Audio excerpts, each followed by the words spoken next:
ఇంకొకటి నేను చెప్తున్నాను సార్, ప్రత్యూష 23rd రోజు కన్నడ మూవీకి వెళ్ళాలి సార్. 24th మార్నింగ్ ఓపెనింగ్ ఉంది, కన్నడ మూవీకి వెళ్ళాలి. ఒక అమ్మాయి తన ఇంట్రెస్ట్ తోటి 1 month డేట్స్ ఇచ్చుకొని, చెన్నైలో 1 month డేట్స్ షూట్స్ ఇచ్చుకొని 24th మార్నింగ్ ఓపెనింగ్ పెట్టుకొని 23rd మార్నింగ్ గుళ్ళోకి వెళ్ళి పూజలు చేసుకొని, కొత్త లాంగ్వేజ్లోకి వెళ్తున్నాను, మంచిగా ఉండాలి అందులో కూడా, నేను డెవలప్ కావాలని చెప్పేసి గుళ్ళో పూజలు చేసుకొని వచ్చి బ్యూటీ పార్లర్కి వెళ్ళి ఫేషియల్ చేయించుకుంటామని చెప్పి మా అన్నయ్య కూతురు తోడుగా మెడిక్యూర్ పెడిక్యూర్ ఫేషియల్ చేసుకోవడానికి పోయిన, యాజ్ ఏ హీరోయిన్గా అందరిలాగా చేసుకోవడానికి వెళ్ళిన అమ్మాయి ఫేషియల్ చేయించుకొని సూసైడ్ చేసుకోవడానికి పోతుందా సార్? చచ్చిపోవడానికి పోతుందా?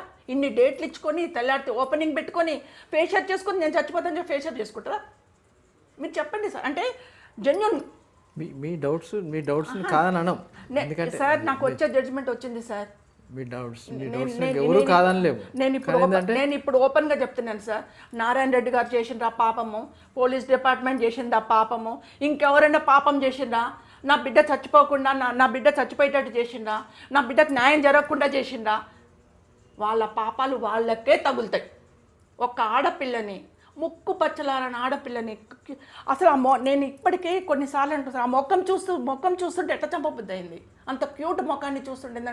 ఎందుకంటే డైరెక్టర్లు అంటారు సార్, మీ పాపకి ఏమంటారు మేకప్ తీస్తేనే చాలా క్యూట్గా ఉంటుంది, కొన్ని నాటికి మేము చాలా డల్ చేస్తాం మీ పాపని. అంత క్యూట్ మొక్కాన్ని చూసుకుంటూ ఎట్లా చంపబుద్ధి అయింది సార్. పిల్లల్ని ఎట్లా చంపుతున్నారు. మాకు ఇచ్చేసి మమ్మల్ని వెళ్ళిపోమంటే వెళ్ళిపోయేవాళ్ళం సార్. నీ బిడ్డను తీసుకుని ఎక్కడికైనా వెళ్ళిపోతే నేను చెన్నైలో పోయి సెట్ అయిపోయేదాన్ని. నాకు నా బిడ్డ ముఖ్యం, ప్రాంతం ముఖ్యం కాదు నాకు. అట్లనే ఇచ్చేసి మమ్మల్ని మా కుటుంబాన్ని కాపాడితే ఎంతోమంది దేవుళ్ళకి మీరు బాగుండాలని మొక్కేదాన్ని. ఈరోజు మీరు సర్వనాశనం కావాలని మొక్కుతున్నా కనకదుర్గమ్మని. నా బిడ్డను తీసేసిండ్రు, ఈ తల్లికి మానసిక క్షోభ పెట్టిండ్రు. చచ్చిపోయే వరకు ఇదే ఉంటుంది నాకు. 24 ఏళ్ళ నుంచి ఇదే ఉన్నది. ఇప్పుడు ఇంకా భవిష్యత్తు మొత్తం నేను చచ్చిపోయే వరకు ఇదే ఉంటుంది. ఇంత పాపం చేయకూడదు సార్ ఎవరు. మీరు డ్యూటీలలో ఉండండి, ఏ డ్యూటీలు ఉన్నాయి, మీకు భార్య పిల్లలు ఉన్నారు, మీకు ఇంట్లో అమ్మలు ఉన్నారు, మీకు బిడ్డలు ఉన్నారు. ఒక బిడ్డను తీసేసిండ్రు. ఎంత ఘోరం సార్. జడ్జిమెంట్ వచ్చింది సార్, కానీ నేను అందుకే మాట్లాడుతున్నా. అంటే జడ్జి మేము అప్పీల్కి వెళ్తారా? మేము జడ్జిమెంట్ మీద అప్పీల్కి వెళ్ళడం సార్. అతను within 4 weeks సరెండర్ అవుతారా లేదన్నది ముందు మేము చూసుకోవాలి కదా సార్. మేము చూడాలి కదా. within 4 months మనకు 3 months టైం ఉంటుంది సార్ అప్పీల్కి వెళ్ళడానికి. వాళ్ళు within 4 months ఆయన వచ్చి సరెండర్ కావాలా, అయిన తర్వాత వాట్ హ్యాపెండ్ నెక్స్ట్ అనేది మేము ఆలోచిస్తాం సార్. అంటే మా లీగల్ అడ్వకేట్స్ కూడా ఆలోచిస్తున్నారు సార్ ఏం చేయాలని. సో ముందు అతను సరెండర్ కావాలి. ఇప్పుడు యాజ్ పర్ సుప్రీంకోర్టు ఆర్డర్ ప్రకారం మాకు 2 years అన్నారు, మేము ఒబే చేసినాం, కామ్ అయిపోయినాం. మరి as per on the spot surrender అన్నప్పుడు ఆయన వచ్చి సరెండర్ కావాలి కదా సార్. సరెండర్ అవుతాడా కాదా అన్న మనం టార్గెట్ లాస్ట్ డేట్ వరకు చూస్తాం, 4 weeks లాస్ట్ డేట్ వరకు. తర్వాత ఏమేయాలి కోర్టులో, ఏదైనా న్యాయస్థాన పరంగానే పోట్లాడతాం కదా సార్, కోరుతాం కదా. మీ సస్పెక్ట్ ఎవరు ప్రత్యూషని రేపు గ్యాంగ్ రేపు అనుకుంటా మీరు సస్పెక్ట్ చేస్తున్నారు, ఎవరు చేసి ఉండరు అనుకోవచ్చు? సిద్ధార్థ రెడ్డి చేసిండు అంటేనే ప్రత్యూషకు సంబంధించిన కేసులు ఎవిడెన్స్ అన్ని మాయమైపోయినాయి. ఇప్పుడు నేను వీళ్ళున్న అలగేషన్ ఈజ్ డిఫరెంట్, మనం కన్ఫర్మ్ చేయడం అనేది డిఫరెంట్ సార్. ఒక దోషి అని చెప్పడం వేరు, అలగేషన్ వేరు. నేను అలగేషన్ చేస్తా. ఇప్పుడు 24 years నేను ఎవరి పేరు చెప్పలే, నా నోటి నుంచి చెప్పలే. ఎంతోమంది చెప్పిండ్రు కన్ఫామ్గా వీళ్ళు ఉన్నారు అని చెప్పి. ఇప్పుడు నేను అలగేషన్ చేస్తా, వెంబడి ఏం చేస్తారు సార్, పరువు నష్టం దావా ఇస్తారు. నేను కోర్టుకు చెప్తా, కోర్టులో పోయి చెప్తా, లేకపోతే ఒక పిటిషన్ వేస్తా సార్, వీళ్ళు ఉన్నారు పిటిషన్ వేస్తా. అక్కడికి పోయి సార్కి ఏమంటున్నారు సార్, ఎవిడెన్స్ అంటున్నారు. నువ్వు అలగేషన్ చేసినావు, ఎవిడెన్స్ పట్టుకురాపో అంటున్నారు. ఉన్న ఎవిడెన్స్నే కౌంట్ చేయలేదు సార్, ఉన్న ఎవిడెన్స్ని నాశనం చేసిండ్రు. నేను అలగేషన్ చేసిన వాళ్ళ నుంచి ఎక్కడి నుంచి తేవాలి ఎవిడెన్స్ తెచ్చి ఎక్కడ ప్రూవ్ చేయాలి వీళ్ళని దోషి అని. ఇప్పుడు కొత్తగా ఏమొచ్చింది, ఎవరిని ఒక మాటన్నా పరువు నష్టం దావా అంటున్నారు. ఇంకెక్కడి నుంచి చేసేది సార్ చెప్పండి, ఎక్కడి నుంచి నేను ఎక్స్ప్రెస్ చేసేది? నా మనసులో చాలా ఉంది, ఎక్స్ప్రెస్ చేస్తే చట్టపరంగా చేయమ్మా అంటున్నారు, చట్టపరంగానే చెప్పు అంటున్నారు. నేను చట్టాన్ని ఓబే చేయాలా? అన్యాయం అవుతుంటే చట్టం కరెక్ట్గా చూడట్లేదు, కానీ మేము ఎక్సీడ్గా మాట్లాడుతుంటే చట్టం ఇన్వాల్వ్ అవుతుంది. ఇక్కడే మీకు చెప్తున్నా. అంటే ఆ రోజు ప్రభుత్వంలో ఉన్న ఒకరే వాళ్ళకి సంబంధించిన వాళ్ళే కీలకంగా ఉన్నారు, ఇదంతా చేశారు అని చెప్పి మొత్తం అప్పుడు ప్రచారం జరిగింది, దాని వెనకాల నడిచింది. అది మీరు కన్ఫర్మ్ చేస్తారా? నేను అనేది సార్, అప్పుడు పత్రికలు ఉన్నాయి, అప్పుడు కొన్ని పత్రికలు ఛానల్స్ ఉన్నాయి, ఈటీవీ తేజ 2 ఛానల్స్ ఉన్నాయి. అప్పుడు 2004 వచ్చేసరికి TV9 వచ్చినాయి. 2002లో 2 ఛానల్స్ ఉన్నాయి.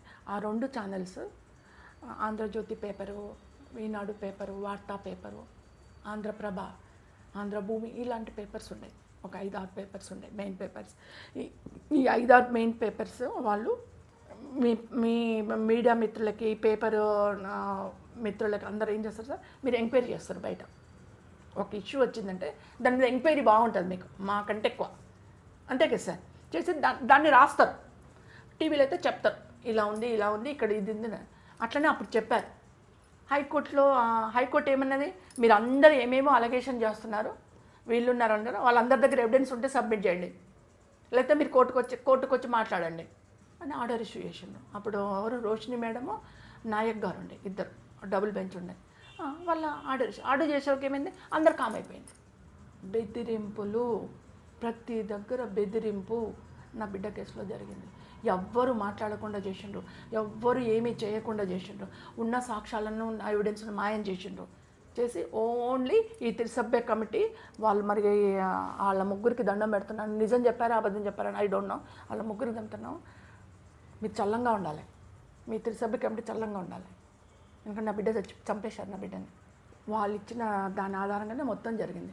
ఎవిడెన్స్ లేదు అంటే మీకు ఏముంది సార్, జడ్జి గారు పక్కన నామంటారు ధర్మదేవత ఉంటుంది, కళ్ళకు గట్టేస్తారు. చెవులు మాత్రం అంటే కళ్ళు ఉండవు. మేము చూసింది చెప్తే నమ్మరు, వింటాము, ఎవిడెన్స్ పట్టుకరా అంటారు. ఎక్కడి నుంచి తెచ్చేది నేను ఎవిడెన్స్? ఒక తల్లిగా చాలా కష్టపడ్డా, దొరకకుండా చేసిండ్రు. ఉన్నదే ఒక్కటి పోస్ట్ మార్టం రిపోర్ట్ను, దాన్ని ఏమో అలగేషన్ చేసేసి పోస్ట్ మార్టం పక్కన పెట్టేసిన, దాన్ని తగలబెట్టేసిన. ఇప్పుడు CDFD డైరెక్టర్ది కూడా మేము సబ్మిట్ చేసినాం సుప్రీంకోర్టులో. బట్ ఇక్కడ టాలీ అవ్వట్లేదు అని చెప్పాడు. ఉన్నాయి, అవి ఎవరివో టాలీ అవ్వట్లేదు. అండ్ ఇప్పుడు అందులో కూడా మీరు చదివి ఉంటారు జడ్జిమెంట్ ఏమన్నారు, 24 years లాంగ్ టైం అయింది కాబట్టి ఇప్పుడు మేము రీఇన్వెస్టిగేషన్ ఇచ్చినా నో అవైలబిలిటీ, దొరకదు. ఇంకేం చేయాలి సార్ నేను చెప్పండి. మీరే అన్నారు, కాలం కడుస్తున్నా కొద్దీ ఎవిడెన్స్ మాయమైపోతాయి, లాంగ్ టైం వస్తుంది, న్యాయం దొరకదు బాధితులకి. అదే మా విషయంలో జరిగింది. 24 years సార్, ఎవిడెన్స్ ఇంకేముంటాయి సార్, ఉంటాయా? ఏముండవు. రీఇన్వెస్టిగేషన్ ఏమన్నా ఇవ్వలేము. అదే పరిస్థితి చెప్పారు వాళ్ళు. లాంగ్ టైం అయింది కాబట్టి నో ఎవిడెన్స్, ఉన్న ఎవిడెన్స్ తోటి ఇస్తున్నాం. ఉన్న ఎవిడెన్స్ కూడా స్టార్టింగ్లోనే ప్రత్యక్ష చనిపోయిన 1 month లోపలనే దాన్ని సూసైడ్ రూట్లోకి తీసుకొచ్చారు సార్. అందరు కలిసి సూసైడ్ రూట్లోకి తీసుకొచ్చేసి దాన్ని సూసైడ్గా సిబిఐ వాళ్ళకు. సిబిఐ మాత్రం ఏం చేస్తుంది సార్, మీరే అన్నారు, ఉన్న ఎవిడెన్స్ ఆధారంగానే వాళ్ళు ఇన్వెస్టిగేషన్, వాళ్ళకి పోలీస్ డిపార్ట్మెంట్ అందజేసిన ఎవిడెన్స్నే వాళ్ళ ఆధారంగా తీసుకుంటారు. వాళ్ళు ఏం చేసిన సూసైడ్, ఈ త్రిసభ్య కమిటీ అని అదని ఇదని అవే ఇచ్చిండ్రు. దాని మీద ఇన్వెస్టిగేషన్ జరిగింది. అక్కడికి 5 years వచ్చింది. ఇక్కడ హైకోర్టులో మళ్ళీ ఇంకేమైందో తెలియదు, హైకోర్టులో మొత్తం తగ్గించేశారు. సుప్రీంకోర్టుకి వచ్చేసరికి అదే కన్ఫర్మ్ చేశారు. నేను న్యాయస్థానాన్ని అయితే మెప్పించలేను కదా సార్, ఉన్న ఎవిడెన్సే అంటారు. నేను ఎంత చెప్పినా మెప్పించలేను కదా. అమ్మ నువ్వు ఏది చెప్పినా ఎవిడెన్స్ తీసుకురా అంటారు. ఇంకెక్కడి నుంచి తెచ్చేస్తారు, అన్నీ మాయమైపోయి.